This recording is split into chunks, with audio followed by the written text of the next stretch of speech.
السلام علیکم ورحمۃ اللہ وبرکاتہ۔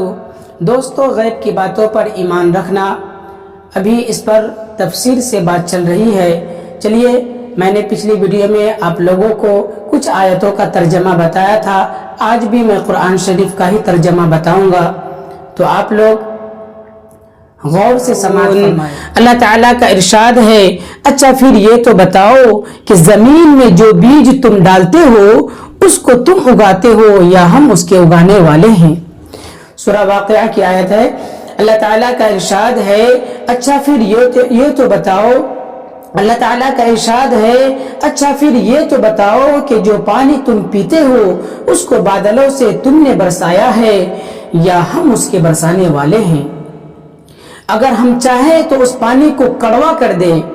تم کیوں شکر نہیں کرتے؟ اچھا پھر یہ تو بتاؤ کہ جس آگ کو تم سلگاتے ہو اس کے خاص درخت کو،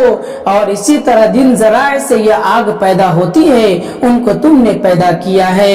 یا ہم اس کے پیدا کرنے والے ہیں۔ اللہ تعالیٰ کا ارشاد ہے، بے شک اللہ تعالیٰ بیج اور گٹھلی کو پھاڑنے والے ہیں، وہی جاندار کو بے جان سے نکالتے ہیں اور وہی بے جان کو جاندار سے نکالتے ہیں۔ وہی تو اللہ تعالیٰ ہے جن کی ایسی قدرت ہے، پھر تم اللہ تعالیٰ کو چھوڑ کر کہاں اس کے غیر کے طرف چلے جا رہے ہو۔ وہی اللہ صبح کو رات سے نکالنے والے ہیں، اور اس نے رات کو آرام کے لیے بنایا ہے، اور اس نے سورج اور چاند کی رفتار کو حساب سے رکھا،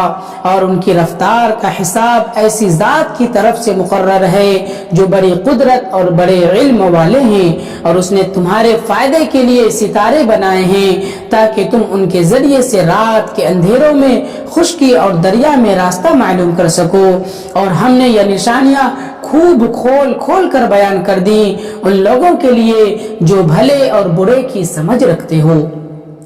اللہ تعالیٰ وہی ہیں جنہوں نے تم کو اصل کے اعتبار سے ایک ہی انسان سے پیدا کیا، پھر کچھ عرصہ کے لیے تمہارا ٹھکانہ زمین ہے، پھر تمہیں قبر کے حوالے کر دیا جاتا ہے۔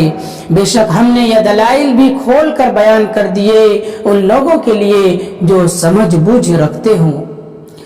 اور وہی اللہ تعالیٰ ہیں جنہوں نے آسمان سے پانی اتارا اور ایک ہی پانی سے مختلف قسم کے نباتات کو زمین سے نکالا،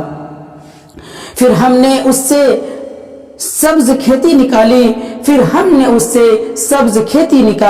پھر اس کھیتی سے ہم ایسے دانے نکالتے ہیں جو اوپر تلے ہوتے ہیں، اور کھجور کی شاخوں میں سے ایسے گچھے نکالتے ہیں جو پھل کے بوجھ کی وجہ سے جھکے ہوئے ہوتے ہیں، اور پھر اسی ایک پانی سے انگور کے باغ اور زیتون اور انار کے درخت پیدا کیے جن کے پھل رنگ، صورت، ذائقہ میں ایک دوسرے سے ملتے جلتے بھی ہیں اور بعض ایک دوسرے سے نہیں بھی ملتے۔ ذرا ہر ایک پھل میں غور تو کرو، جب وہ پھل لاتا ہے تو بالکل کچا اور بدمزہ ہوتا ہے، اور پھر اس کے پکنے میں بھی غور کرو، اس وقت تمام صفات میں کامل ہوتا ہے۔ بے شک یقین والوں کے لیے ان چیزوں میں بڑی نشانیاں ہیں۔ دوستو، ابھی غیب کی باتوں پر ایمان کا سلسلہ چل رہا ہے۔ میں اللہ تعالیٰ سے دعا کرتا ہوں کہ اللہ تعالیٰ سب سے پہلے ہمیں اور پھر آپ تمام حضرات کو غیب کی باتوں پر ایمان رکھنے کی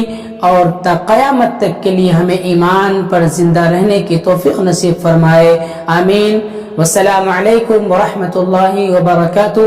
دوستو، اگر یہ پریاس کہ ہمارا دین کا پھیلانا آپ لوگوں کو اچھا لگتا ہے تو آپ لوگ اس چینل کو سبسکرائب کیجئے اور دوستوں میں اس ویڈیو کو ضرور شیئر کیجئے، کیونکہ ہو سکتا ہے کہ آپ کے ایک شیئر کرنے سے اگر آپ کے دوست یا آپ کے احباب کا زندگی بدل جائے تو اس کا ثواب بھی آپ لوگوں کو ملے گا۔